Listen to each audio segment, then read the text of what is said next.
Hello. So, this is Easter evening, and there will be a lot of people who are celebrating and marking this very important day. And in the last 2 days, Passover began. And so, there are a lot of Jewish people around the world that are marking this important day, and there have been quite a lot of different kind of celebrations that have needed to happen via Zoom, and families that can't get together in the way that they normally do. And tonight with Easter, that's going to be the same, where people are not going to be able to go to church like they normally do, and they can't gather in groups like they normally do. Hi.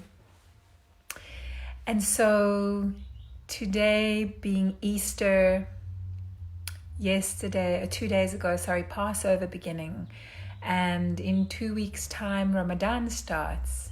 I thought that today I'm going to speak a little bit about the themes of those events that are happening, and speak about what an appropriate time for these festivals, these holy days to be coming up for us, because all of the major holy days that are happening around this time, Easter tonight, Passover that started 2 days ago and that continues over the course of 8 days, and Ramadan, which is starting in just under 2 weeks now, they all have themes of leaving behind the old, starting the new, clearing, cleansing, death and rebirth. And I thought, what an appropriate time to be looking at these themes and looking at those stories. So this isn't a sermon, and it's not a religious thing. It's rather that I noticed for years now, and I know that a number of my colleagues also know this, that March-April time seems to be a slightly intense period of time around the world. So in the southern hemisphere, it's autumn time, when the end of summer is is coming near and winter is nearing. And in the southern hemisphere, it's a time of rebirth and spring. And my colleagues in the psychiatric hospitals, when I was working in the clinics and the psychiatric hospitals, we used to call March, April, we called it Mad Month, because people would sort of become a little more intense. People that were generally stable, including ourselves and the staff, would sometimes find ourselves getting a little wobbly during that time. People would be quite emotional. Issues would reemerge. Feelings ran high. And the people who we worked with in the psychiatric departments, etc., were often a little bit more wobbly than usual, and the people who were teetering on the edge of okay tended to tip right over into crisis during this time. So it's really something that my colleagues and I have for years been calling Mad Month, this March-April time. And quite a few years ago, I wrote a piece about it from the perspective of looking at Passover and this time of year. So I kind of want to read it because it sets the tone for what's happening. And I'm going to just find it on my computer. So here's this piece that I wrote quite a while back, a number of years ago actually. Passover time tends to be a challenging time of year. I don't know if there's any statistical research backing this up, but some of my colleagues fondly call March-April Mad Month, because psychiatric hospitals and clinics tend to fill up at this time. Something about this time of year tends to tip us over. I wonder if it's connected in any way to Passover being a time when we see ourselves more clearly, or the whole theme of birth and death, or death and rebirth that happens in the Easter time.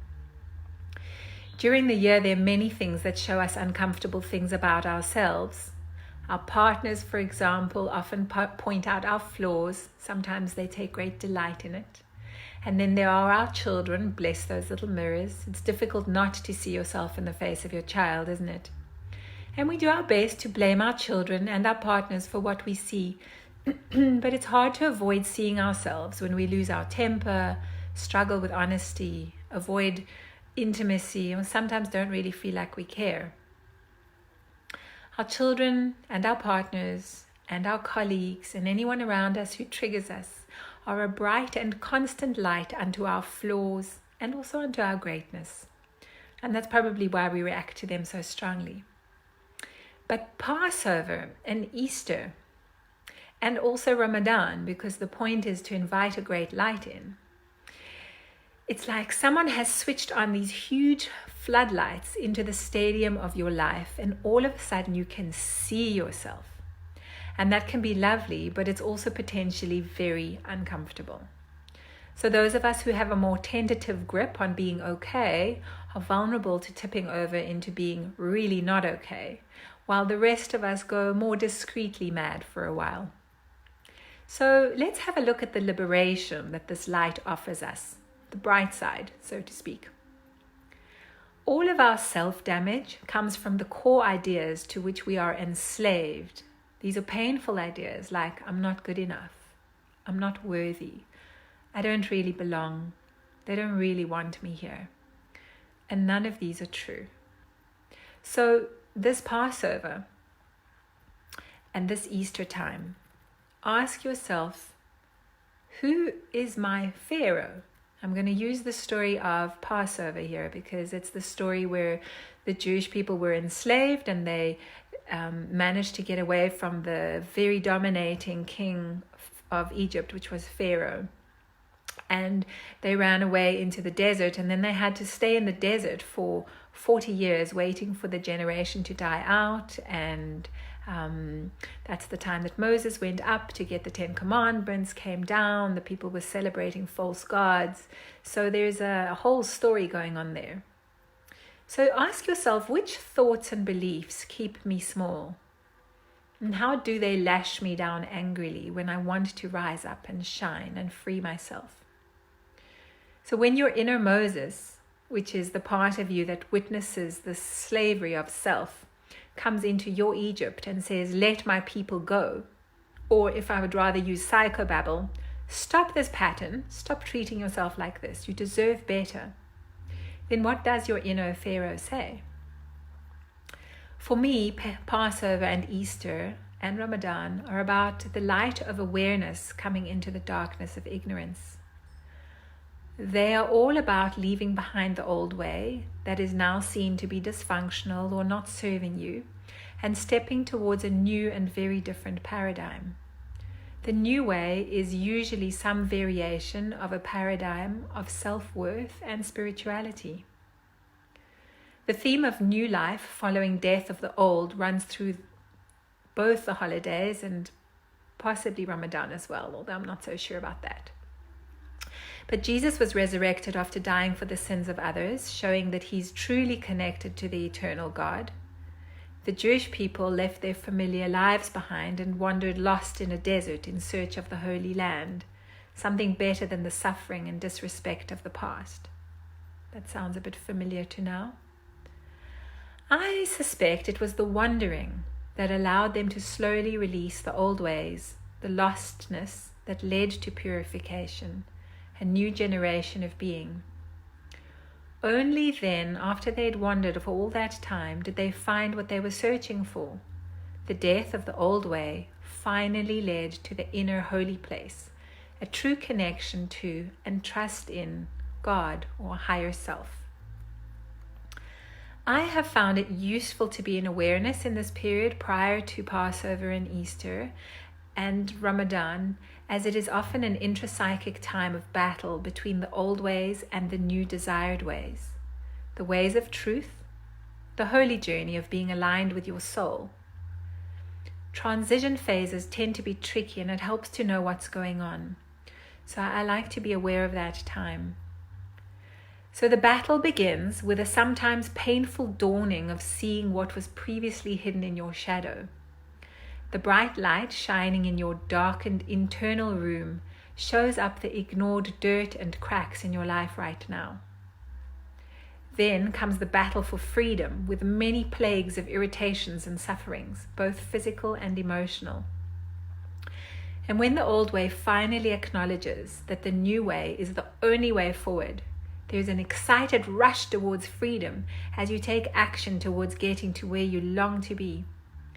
This rush is followed shortly after by a chase across the desert and through the sea as part of you realizes what has happened and panics. Following this is a sometimes protracted period of feeling lost in the desert, uncomfortable without the old familiar dependencies, anxiety, searching, self-doubt, a feeling of disconnect of and questioning the meaning of life. Finally, after some false starts, losing hope and turning back to old ways and false gods, oh, those cigarettes and the chocolate, the new ways demonstrating their dismay by breaking the gifts of God, you have to climb back up the mountain and wait even longer before the clarity of knowledge returns. And after all this, the new ways start to become more familiar.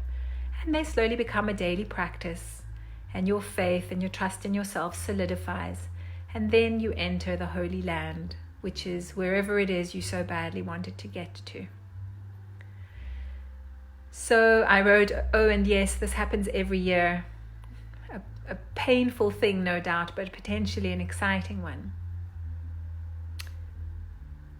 And this is ended off by saying, may your journey through your inner desert be gentle and fruitful this year. May you not lose faith, and may you find peace and joy in your liberation. I feel like this is so descriptive of what's happening now at this time. And there's a Joseph Campbell poem that he wrote, the great philosopher that I really love, and I've spoken about him with A Hero's Journey. He wrote, "We must be willing to get rid of the life we've planned so as to have the life that is waiting for us. The old skin has to be shed before the new one can come. If we fix on the old, we get stuck. When we hang on to any form, we are in danger of putrefaction. Hell is life drying up." That's Joseph Campbell, Reflections on the Art of Living. Thanks, Michelle. Michelle's saying that's such a beautiful explanation. I feel like this is such a profound time when so much of the old is being shed, and we are, as a collective, quite terrified of this old being shed. But as Joseph Campbell said, the only way to enter into the new is to let go of the old, and that whole psychobabble thing of what you resist persists is really, really quite true. So I've been very struck by the tremor of anxiety and sort of bordering on panic that's been going through the conversations of clients and people and articles recently, especially in the last couple of days, when I think that the reality of this is sinking in for people, and it is a profound time to become aware of what old patterns you're holding on to and what it is that really is frightening to let go of. Someone said to me today, and I thought she said it so beautifully, so where we are, we're in lockdown and we're only allowed out for essential things, right? So if it's non-essential, you don't go out. And if it's essential, you can go out. And she said it's given us such an amazing wording to be able to say, is this essential in my life or is it a non-essential? And it is an opportunity for all of us to look at our lives and really see what are the essential things, what are the things we absolutely want to continue doing, and what are the things we're actually able to let go of. And yeah, this is just such an appropriate time to be aware of freeing yourself from any kind of slavery and trusting in this time in the desert, if we're going to use that old biblical reference when they had to travel in the desert and let a whole generation die off before they could enter the Holy Land. And again, this isn't meant to be a religious sermon of any kind. I'm just using it as an archetypal kind of imagery. Then we are currently in the desert. We really, really are. We've left the old ways. We're starting to realize that we can't go back. Many people are panicking, but some people are feeling comfortable enough, and some people are actually relaxing into this time in the desert and saying, thank goodness I don't have to go to work, I don't have to take the kids to school, I don't have to do all these things that are expected of me. But at the same time, what does that mean? What does that mean about my life? Who am I? And I think in the next days, I'll probably be speaking a bit about identity, because we're having to let go of the ways we have identified ourselves. Some of us with jobs, some of us with financial status, some of us with just our habits. And a lot of us are having to let go of things that we have used as our coping mechanisms. So many of us have used busyness as a coping mechanism, or going out, or seeing friends, or drinking, or smoking, or whatever it may be. And suddenly those things are not easy options at all. Let's see what Andrea said. What is so frightening to let go of? This question feels good to explore. Different way of asking the love question. Absolutely, it is. One permutation of the love question that I do like to ask people, and the love question, for those who don't know, is that question that I teach, which is, if you loved yourself, what would you choose to do now? Or what would you say to yourself now? And so another variation of that love question is to ask yourself, if I had no fear, what would I choose to do now?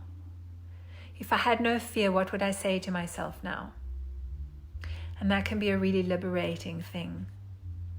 So if you think about it, the Passover story is about escaping the tyranny and the slavery in order to find something better, but having to go through this whole hellish journey where, it was in the desert with the unknown in order to get to that place. The Easter story is a whole story about dying, letting the old body be lost, and a resurrection into a whole new life and a whole new body. And in Ramadan, the whole month is about cleansing your life and your body, and remembering that this physical body is not what's most important. It's actually the spiritual self that is primary. And so it's interesting how these themes have collated, and they've collated at this time in our lives when, as a collective, as a world, as a humanity, the old is dying away. Many people are actually leaving their bodies. Many businesses are going to be lost. A lot of change is happening, and people are learning how to engage in new ways with each other, how to connect in different ways online, how to put their businesses online, how to work from home. And we're being given the opportunity to engage with our loved ones in a much more intimate way, and in a more, I want to say relaxed, but I don't know how relaxing it is for people. It's a less distracted way. Anya says, I'm so aware of how I've replaced the business of working with the business of spiritual development in this period. That is such a fantastic realization. If you're still pushing, if you're still driving yourself, and if it all sort of still feels the same, but you're just using different things for it, then essentially you're still in slavery, right? You're still in the same patterning. You haven't left. You haven't started. You haven't allowed yourself to really settle into the desert yet.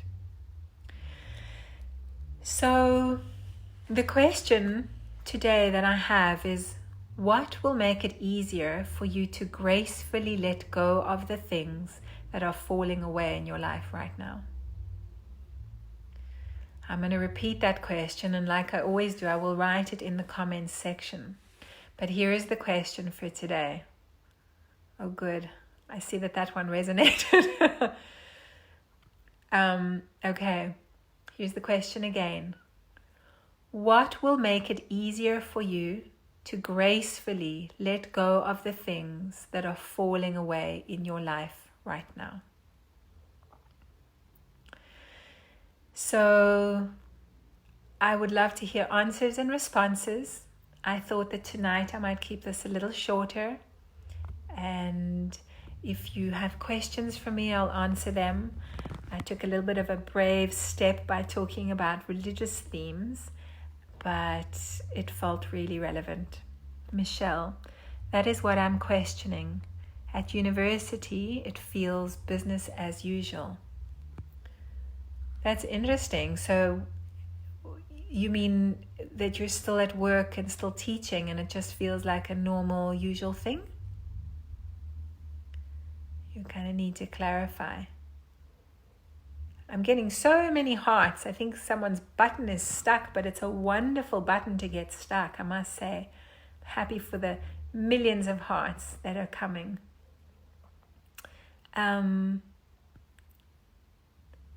Okay, Michelle, I'm not entirely sure what you mean, that you're questioning how to let go of the things that are actually already falling away, but you are maybe saying that it doesn't feel like anything's falling away. I'm not really sure what your question means.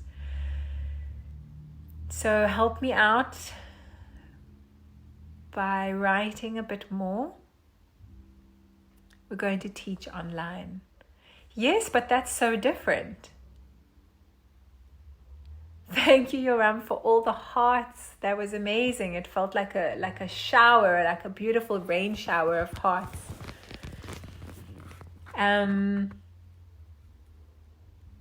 So there are differences in the way that we have to do everything now. And it's interesting that it feels like business as usual if your way of teaching has been online. So that might not have been a very satisfying answer. I'm going to gently ease us off and end off a little earlier today.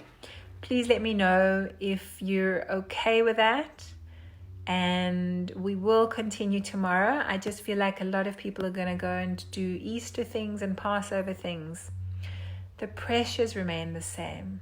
Okay, that makes more sense to me. Thank you. The pressures may remain the same, but then it's a really interesting thing to ask yourself that question about essential and non-essential, because there's less traveling time. It's a different kind of environment to teach in, so it's something new for sure that you need to deal with. But it's a really interesting thing to ask yourself what here is essential and what here is non-essential. And how much attention and time and energy am I giving into things that perhaps I could let go of or I could change? So if you're feeling pressure and stress in an unpleasant way, ask yourself if there's something that you could be doing differently, or if there is something that you can let die off during this time. Great. Okay, so we're going to end off now, and we'll be back again tomorrow at 6:30 South Africa and Europe, 9:30 Pacific. And I look forward to seeing you. And again, I'm going to ask the question, what will make it easier for you to gracefully let go of the things that are falling away in your life right now? I'd love to hear your answers in the comment section, and share this if you think this is something that might help somebody else. I'm sending you a very gentle and peaceful time in the desert, and wishing you a very powerful resurrection of a new self. I'll see you tomorrow.